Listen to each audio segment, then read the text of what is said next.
వెంటనే మీరు వస్తారా, లేకపోతే మీ కంపెనీ గురించి బ్యాడ్ రివ్యూ రాసేసి నన్ను వెళ్ళిపోమంటారా? లేదు మేడం, ఇప్పుడే కార్ స్టార్ట్ చేస్తున్నాను, బయలుదేరిపోతున్నాను. మీరు మాత్రం ఆఫీస్లోనే ఉండండి.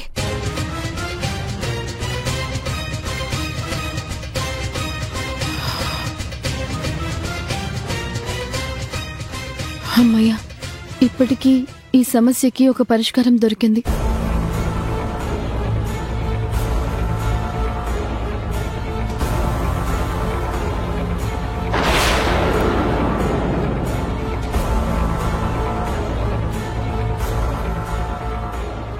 ఇంతవరకు వచ్చి కనిష్క ఇంతలోనే వెనక్కి వెళ్ళిపోయిందేంటి? అసలు ఏమై ఉంటుంది?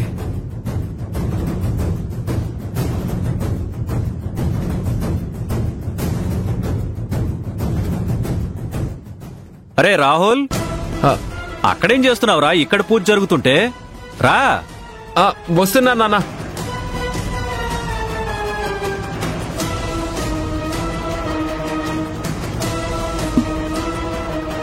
ఇక్కడి సమస్యను పరిష్కరించేశాను అనుకున్నాను, కానీ అసలు సమస్య మళ్ళీ ఆఫీస్లో సృష్టించుకున్నాను.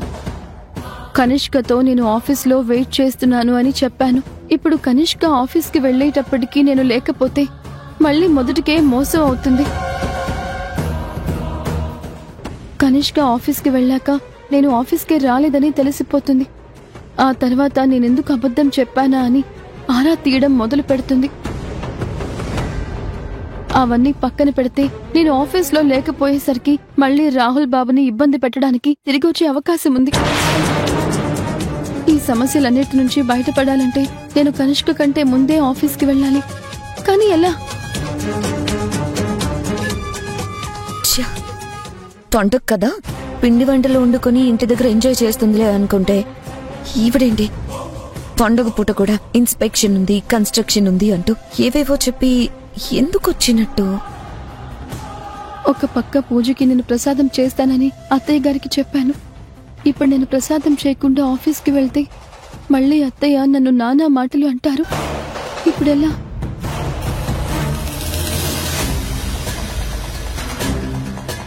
ప్రసాదం చేయకపోతే ఎప్పుడు అన్నట్టే ఇంకో 4 మాటలు అంటారు. కానీ నేనిప్పుడు ఆఫీస్కి వెళ్ళకపోతే కనిష్క తిరిగొచ్చి ఇక్కడ పెద్ద అల్లకల్లోలం సృష్టిస్తుంది. రాహుల్ బాబు పరువు తీసి పారేస్తుంది. అప్పుడు రాహుల్ బాబుని కుటుంబం మొత్తం వేలెత్తి చూపిస్తుంది.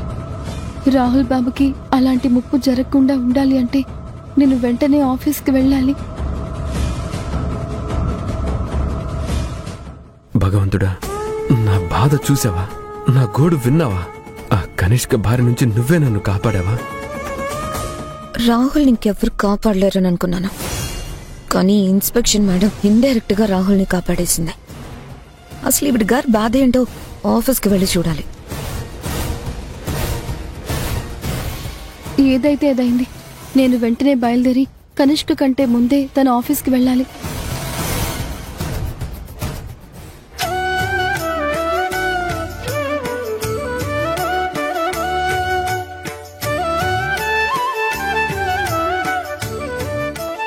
అమ్మా, ప్రతి దీపావళికి మనం పూజ చేసుకుంటాము, సాయంత్రం దీపాలు వెలిగిస్తాము.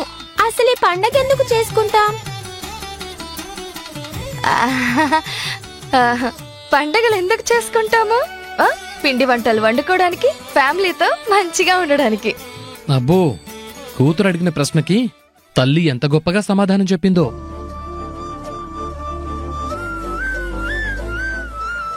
అవునా? అయితే అది అడిగిన ప్రశ్నకి మీరు సమాధానం చెప్పండి. అంటే పూర్వకాలంలో అదేదో కథ ఉంటుంది లలిత. చూసారా, మీకు చేత కాదు, మరెందుకు నన్ను అంటారు? అమ్మో, నేను చెప్పనా? వీళ్ళెవ్వరికీ తెలియదని నువ్వే చెప్తావని నాకు తెలుసు నానమ్మా. పూర్వకాలంలో నరకాసురుడు అనే పెద్ద రాక్షసుడు ఉండేవాడు. రాత్రయ్యేసరికి ఊళ్ల మీద పడి జనాల్ని చంపుకుని తినేసేవాడు. రాత్రి సమయంలో ఇళ్లల్లో దీపాలు వెలిగించుకుంటే ఆ వెలుగుని పసిగట్టి ఆ రాక్షసుడొచ్చి జనాల్ని చంపేస్తున్నాడని పాపం ప్రజలందరూ సాయంత్రం అయ్యేసరికి ఇళ్లల్లో దీపాలు పెట్టడం కూడా మానేశారు.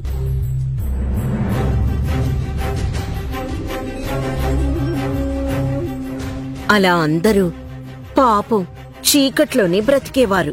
అయ్యయ్యో, మరా రాక్షసుడితో ఎవరు ఫైట్ చేయలేదా నానమ్మా? ప్రజల్ని పీడించడానికి రాక్షసుడు పుట్టినట్టే ఆ రాక్షసుల్ని నాశనం చేయడానికి ఆ భగవంతుడు మనకొక దారి కూడా చూపిస్తాడు.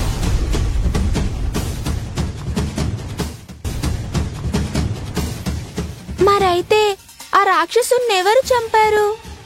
ఆ రాక్షసుణ్ణి శ్రీకృష్ణుడి భార్య అయిన సత్యభామ చంపేసింది.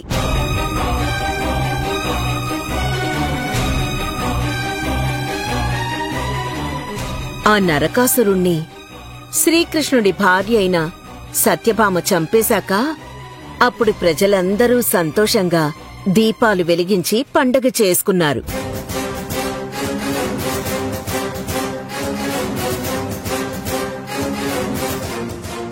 అప్పట్నుంచి ప్రతిరోజు రాత్రి సమయాల్లో ఏ భయం లేకుండా ఇళ్లల్లో దీపాలు పెట్టుకోవడం మొదలుపెట్టారు.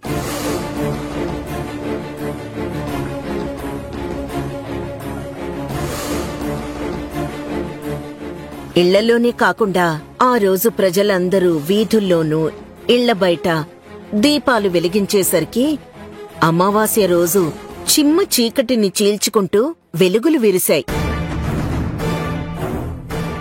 ప్రజలంతా నరకాసురుణ్ణి వధించడాన్ని ఎంతో ఆనందంగా జరుపుకున్నారు.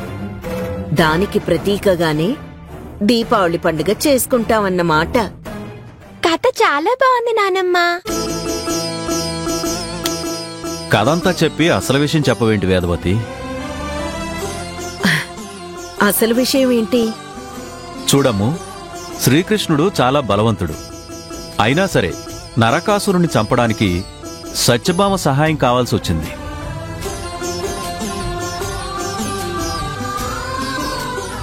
అంటే భార్యాభర్తల్లో భర్త ఎంత బలవంతుడైనా అయ్యుండొచ్చు, కాని ఒక్కోసారి భార్య సహకారం ఖచ్చితంగా కావాలి.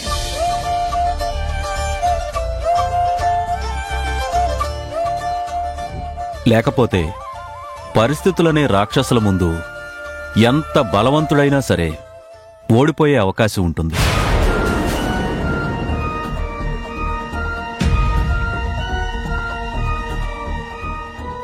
అందుకేనమ్మా, కుటుంబంలో భర్త అవసరం ఎంతుంటుందో భార్య అవసరం కూడా అంతే ఉంటుంది.